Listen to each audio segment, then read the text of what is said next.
Good evening friends, कैसे हैं आप सब। मैं लक्ष्मी चौहान आप सबका फिर से एक बार स्वागत करती हूँ आपके अपने चैनल लक्ष्य अकेडमी पे। तो फ्रेंड्स, अब तक हमने 8 प्रिंसिपल्स देख लिए हैं, 8 प्रिंसिपल्स। आज जो है हम 9th और 10th देखेंगे और फिर ये जो प्रिंसिपल वाला टॉपिक है उसे कंप्लीट करेंगे।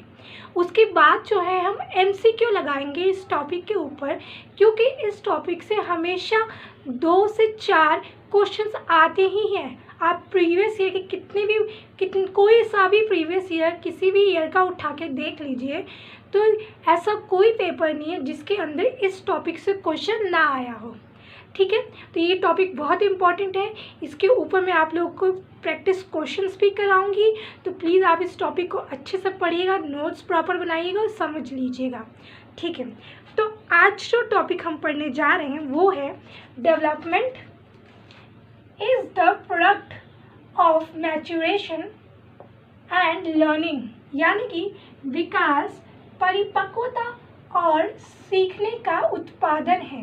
ठीक है, अब जैसा कि मैं हमेशा बोलती हूँ कि जब भी आपको कुछ नया टॉपिक मिले तो आप लोग उसके हेडिंग से, यानी कि हेडिंग से समझने का या मतलब एक अनुमान लगाने की कोशिश करिए कि इसके अंदर कहना क्या चाहता है ये प्रिंसिपल। ठीक है, ये टॉपिक कहना क्या चाहता है, तो हम भी यही करेंगे, इस टॉपिक से समझने की कोशिश करेंगे कि ये प्रिंसिपल कहना क्या चाहता है। ठीक है, जैसा कि ये कह रहा है कि डेवलपमेंट ये क्या है, डेवलपमेंट क्या है। Development is product of maturation and learning. Maturation और लर्निंग का उत्पादन। ठीक है, हम ये समझ सकते हैं इस टॉपिक से कि ये कहना चाह रहे हैं, ये टॉपिक ये कहना चाह रहा है कि जो डेवलपमेंट है वो गुणा है। ठीक है, किसका, मैच्योरेशन और हेरिडिटी का। ठीक, एक चीज़ तो हमको ये समझ में आता है। इससे अब हम ये भी समझ सकते हैं कि मैच्योरेशन का प्रभाव और लर्निंग का प्रभाव दोनों मिलकर किसको प्रभावित करेंगे, डेवलपमेंट को। दोनों मिलकर किसको प्रभावित करेंगे, डेवलपमेंट को। यानी कि maturation and learning both will affect development, दोनों के दोनों विकास को प्रभावित करेंगे। ये चीज़ हमको समझ में आया अब तक इस टॉपिक से। ठीक है, इतना समझ में आया। अब हम धीरे धीरे आगे बढ़ते हैं। अब ये समझते हैं कि मैच्योरेशन क्या होता है। ठीक है, मैच्योरेशन क्या होता है। देखिए, मैच्योरेशन मतलब जो हमको अपने हेरिडिटी से मिलती है, यानी कि जो हमको हमारे जीन से मिलती है, जीन से, यानी कि हमारे जेनेटिक मेकअप से मिलता है, जेनेटिक मेकअप से मिलता है। ठीक है, जेनेटिक मेकअप से। ठीक, उसे हम मैच्योरेशन कहते हैं। ठीक, और हमारा जो विकास है ना सिर्फ हमारे मैच्योरेशन पर डिपेंडेंट रहता है, यहाँ तक कि एनवायरनमेंट का भी बहुत इम्पोर्टेंट रोल है हमारे विकास के ऊपर। मैच्योरेशन और एनवायरनमेंट, ठीक है, दोनों ही प्रॉपर बराबर रोल प्ले करते हैं, तब जाके हमारा विकास होता है। ये चीज़ हम कैसे समझ सकते हैं, जैसे कि मान लीजिए एक बच्चा है, दोनों के parents, mother and father, mummy और पापा, दोनों के हाइट 5 फीट है। ओके, अब हम ये कह सकते हैं कि बच्चे का भी जो मैक्सिमम हाइट होगा वो 5 ही होगा। ठीक, लेकिन वो बच्चा जो है स्पोर्ट्स में बहुत एक्टिव है, खेल कूद में अव्वल है, खेल कूद में बहुत आगे है। ठीक है, जैसे कि वो फुटबॉल खेलता है, बास्केटबॉल खेलता है, हाई जंप, रिले रेस, ये सब खेलता है, जिसकी वजह से उसका हाइट क्या हो गया, 5 से उसका क्या हाइट होना चाहिए था 5, लेकिन उसकी हाइट कितनी हो गई, 6 फीट। ठीक है, अब इससे हम क्या समझ सकते हैं, इससे हम ये समझ सकते हैं कि बच्चे की जो मैच्योरिटी थी, मान लीजिए ये बच्चा है, बच्चे के मैच्योरिटी के हिसाब से उसकी हाइट हमारी 5 होनी चाहिए थी, पर वातावरण यानी कि एनवायरनमेंट के हिसाब से, एनवायरनमेंट के वजह से उसकी हाइट जो है 6 हो गई है, उसकी हाइट कितनी हो गई है? 6 हो गई है, ठीक है, उसकी हाइट 6 हो गई।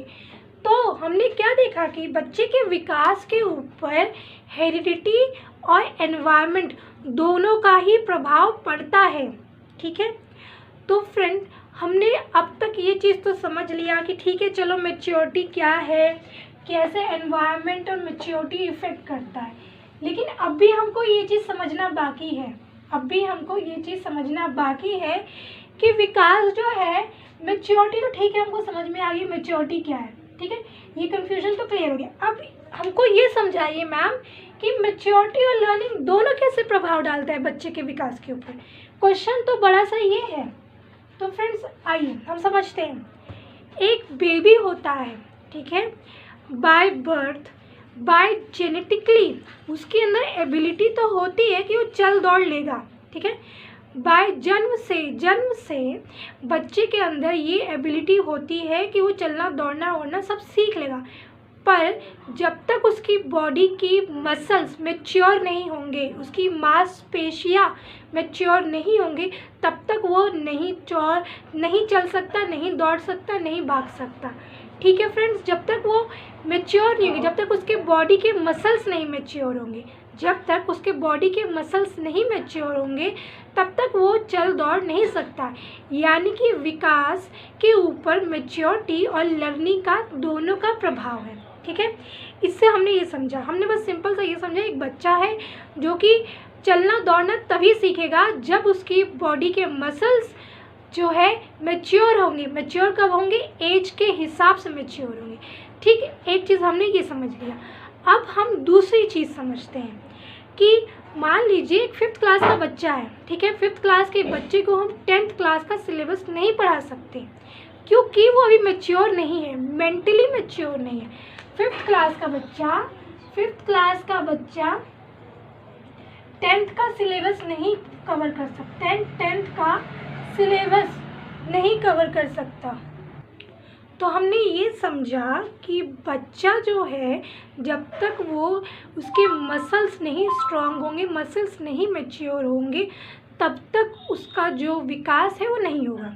अब हम दूसरा एग्जाम्पल समझते हैं कि 5th क्लास का बच्चा है, मान लीजिए 5th क्लास का बच्चा है, वो 10th का सिलेबस, उस बच्चे को हम 10th का सिलेबस नहीं पढ़ा सकते क्योंकि वो मेंटली मैच्योर नहीं है, क्योंकि वो मेंटली मैच्योर नहीं है, ठीक है। बाय बर्थ, ठीक है, बाय मैच्योरिटी, बाय हेरिडिटी उसके अंदर ये एबिलिटी है, क्षमता है कि वो सीख सकता है, बट वो कब सीखेगा? जब उसके अंदर मैच्योरिटी आएगी, ठीक है फ्रेंड्स। इतना आप सबको समझ में आ गया होगा। अब हम आगे समझते हैं। देखिए, मान लीजिए कोई बच्चा है, बाय बर्थ उसके अंदर जो है लैंग्वेज, यानी कि जो भाषा का कौशल है, ठीक है, जो लैंग्वेज एबिलिटी है बहुत अच्छी है, बाय बर्थ, बाय हेरिडिटी, यानी कि उसके मदर पेरेंट्स से जो उसको मिले हैं गुण वो बहुत अच्छा है, लैंग्वेज बहुत अच्छा है, बहुत अच्छे से बोल सकता है। बट अगर उसको वैसा एनवायरनमेंट ना मिले, अगर उसको वैसा वातावरण ना मिले, तो क्या बच्चे का विकास होगा? नहीं, इट्स नॉट पॉसिबल। वही उल्टा, अगर बच्चा जन्म से नहीं बोल सकता, जन्म से बाय जेनेटिकली वो नहीं बोल सकता, तो उसको कितना भी अच्छा वातावरण दे दिया जाए वो नहीं सीख सकता, ठीक है। तो फ्रेंड्स, इन सब चीज़ों से हमको ये मालूम चलता है, ये कंक्लूजन निकलता है कि जो विकास है वो दो चीज़ों से प्रभावित होता है, दो चीज़ों से प्रभावित होता है। क्या है? Maturation and learning. मैच्योरेशन मतलब परिपक्वता, मैच्योरेशन मतलब पक्वता, ठीक है, और लर्निंग मतलब अधिगम कहते हैं, अधिगम, ठीक है। तो फ्रेंड्स, ये हम लोग का था, ये प्रिंसिपल क्या था? Development is the product of maturation and learning, ठीक है। आइए हम नेक्स्ट प्रिंसिपल पढ़ते हैं, 10th प्रिंसिपल, और वो लास्ट प्रिंसिपल होगा। लास्ट प्रिंसिपल जो है उसके बाद हम नेक्स्ट डे हम लोग उसके ऊपर MCQs डिस्कस करेंगे, एग्ज़ाम्स के क्वेश्चन देखेंगे कि एग्ज़ाम में कैसे क्वेश्चन आते हैं। अब जो हम पढ़ने वाले हैं principle of spiral versus linear arrangement. Principle आइए, प्रिंसिपल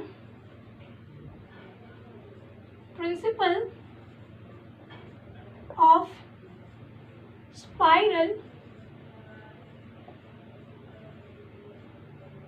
एंड वर्सेस, ठीक है, versus linear arrangement, linear arrangement, ठीक है, अरेंजमेंट।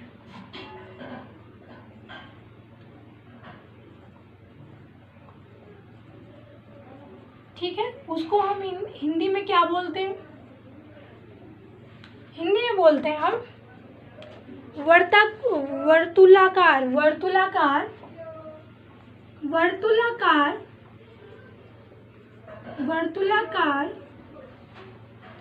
बनाम रैखिक व्यवस्था का सिद्धांत, बनाम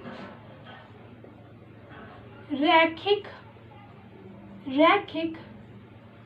व्यवस्था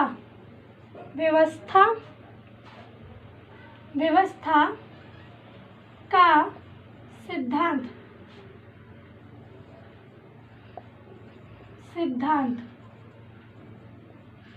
ठीक है। अब हम ये पढ़ने जा रहे हैं principle of spiral versus linear arrangement, ठीक है, यानी कि वर्तुलाकार बनाम रैखिक व्यवस्था का सिद्धांत, ठीक। अब जो है हम समझते हैं कि ये प्रिंसिपल, ये सिद्धांत क्या कहना चाहता है। 1 मिनट फ्रेंड्स।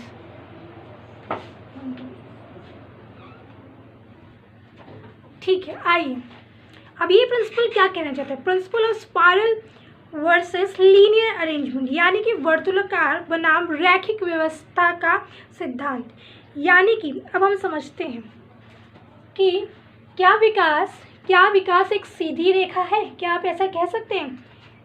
क्या विकास यानी कि डेवलपमेंट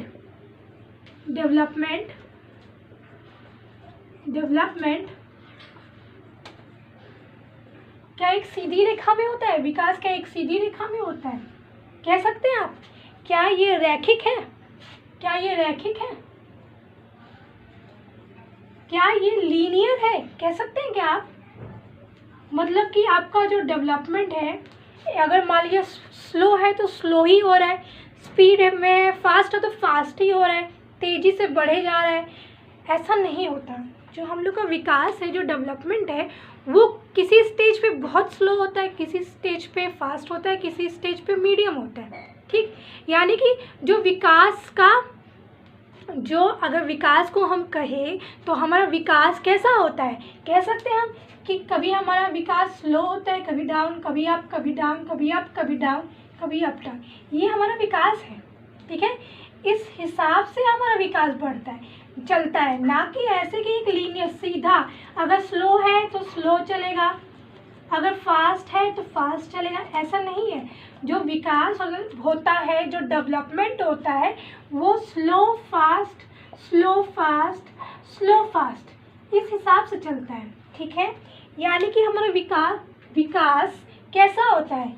यानी कि हमारा विकास कैसा होता है? हमारा विकास होता है वर्तुलाकार, हमारा विकास होता है वर्तुलाकार। कैसा होता है? वर्तुलाकार, ऐसा हमारा विकास होता है। यानी कि घुमावदार, यानी कि हमारा विकास कैसा होता है? घुमावदार, ठीक है।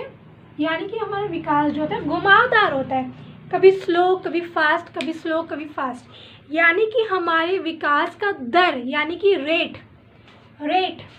यानी कि हमारे विकास का दर, जिसे हम बोलते हैं दर, ठीक है, कभी स्लो कभी फास्ट रहता है, ठीक है, कभी स्लो कभी फास्ट होता है। इसलिए ये कैसा होता है? स्पाइरल होता है। इसलिए हम लोग का जो विकास होता है वो स्पाइरल होता है, नॉट लीनियर नहीं रहता है, सीधी रेखा में नहीं रहता, नॉट, याद रखिएगा, ये लीनियर नहीं रहता है, ठीक। अब आइए हम मिलकर समझते हैं कि कैसे आप कह सकते हैं। अब मुझे समझा दिया, ठीक है, मैंने आपको समझा दिया, अब मुझे एग्जाम्पल भी तो देना पड़ेगा, तभी तो आपको समझ में आएगा। अब हम मिलके समझते हैं कैसे हम लोग का विकास वर्तुलाकार है। वर्तुलाकार यानी कि स्पाइरल, ये हम लोग का विकास है जो कि स्पाइरल होता है, ठीक, स्पाइरल होता है। अब कैसे, अब एक चीज़ समझिए, हमारे विकास के ऊपर जो है समय समय पर अलग अलग चीज़ों का प्रभाव पड़ता है, अलग अलग स्टेज पे अलग अलग चीज़ों का इफेक्ट पड़ता है, जिसकी वजह से जो हम लोग का विकास है वर्तुलाकार होता है। और हम लोग का विकास कैसा होता है, घुमावदार होता है, घुमावदार होता है, ठीक। अब हम समझते हैं कैसे, इसको एग्जाम्पल से समझते हैं कि कैसे हम कह सकते हैं कि हम लोग का विकास जो है वो घुमावदार है। समझिए इस बात को कि जो इन्फेंसी होती है, इन्फेंसी यानी कि शैशवावस्था, इसको हम क्या बोलते हैं, शैशवावस्था। जैसा कि फ्रेंड्स हमने देखा है कि जो बच्चे का विकास होता है वो कई स्टेजेस से होके गुजरता है। जैसे कि सबसे पहले होते हैं इन्फेंसी, ठीक है, यानी कि शैशवावस्था, जो कि 0 से 2 इयर्स तक होता है। उसके बाद होता है दूसरा चाइल्डहुड, ठीक है, यानी कि बाल्यावस्था, ठीक है, जो कि होता है हमारा 2 से 12, ठीक है। उसके बाद होता है हमारा एडोलसेंस, ठीक है, एडोलसेंस, ठीक, यानी कि किशोरावस्था,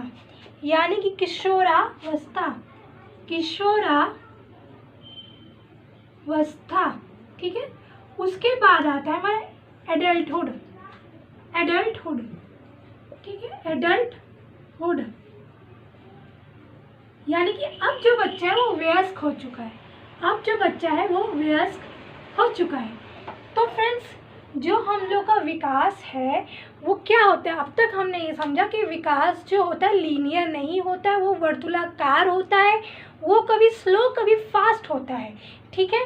तो अब उस चीज़ को हम इसमें समझते हैं, जब बच्चा इन्फेंसी में होता है यानी कि शैशवावस्था में होता है, तब बच्चे का जो डेवलपमेंट, विकास जो होता है बहुत तेज़ी से हो रहा है, बहुत फास्ट होता है, उसकी हाइट बहुत तेज़ी से बढ़ रही होती है, उसका वेट बहुत तेज़ी से बढ़ रहा होता है, ठीक है, वो चीज़ों को बहुत जल्दी ग्रैप्स कर रहा होता है, ठीक। तो यानी कि इस अवस्था में, इन्फेंसी में बच्चे का जो विकास है बहुत फास्ट हो रहा होता है।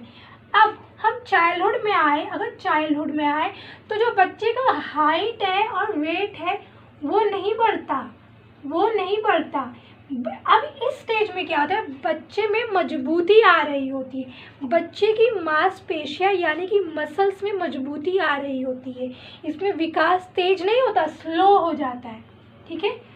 और अब हम अगर एडोलसेंस में आए, किशोरावस्था में, तो इसमें फिर से बच्चे का जो डेवलपमेंट है वो तेज हो जाता है, फास्ट हो जाता है, और फिर जब बच्चा वयस्क हो जाता है तो फिर से बच्चे का विकास स्लो हो जाता है, तो इससे हमने क्या समझा कि जो बच्चे का विकास है वो फास्ट स्लो यानी कि वर्तुलाकार होता है, लीनियर नहीं होता है, रैखिक नहीं होता है। बच्चे का विकास कभी फास्ट कभी स्लो होता है, इसलिए बच्चे का जो ग्रोथ है, डेवलपमेंट है, उसका क्या होता है, शेप वर्तुलाकार होता है। क्या होता है, वर्तुलाकार, जैसा कि हमने इस डायग्राम से देखा था।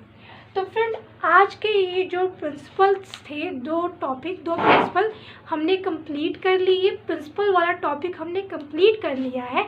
अब नेक्स्ट हम लोग जो है इस टॉपिक के ऊपर इम्पॉर्टेंट क्वेश्चंस डिस्कस करेंगे।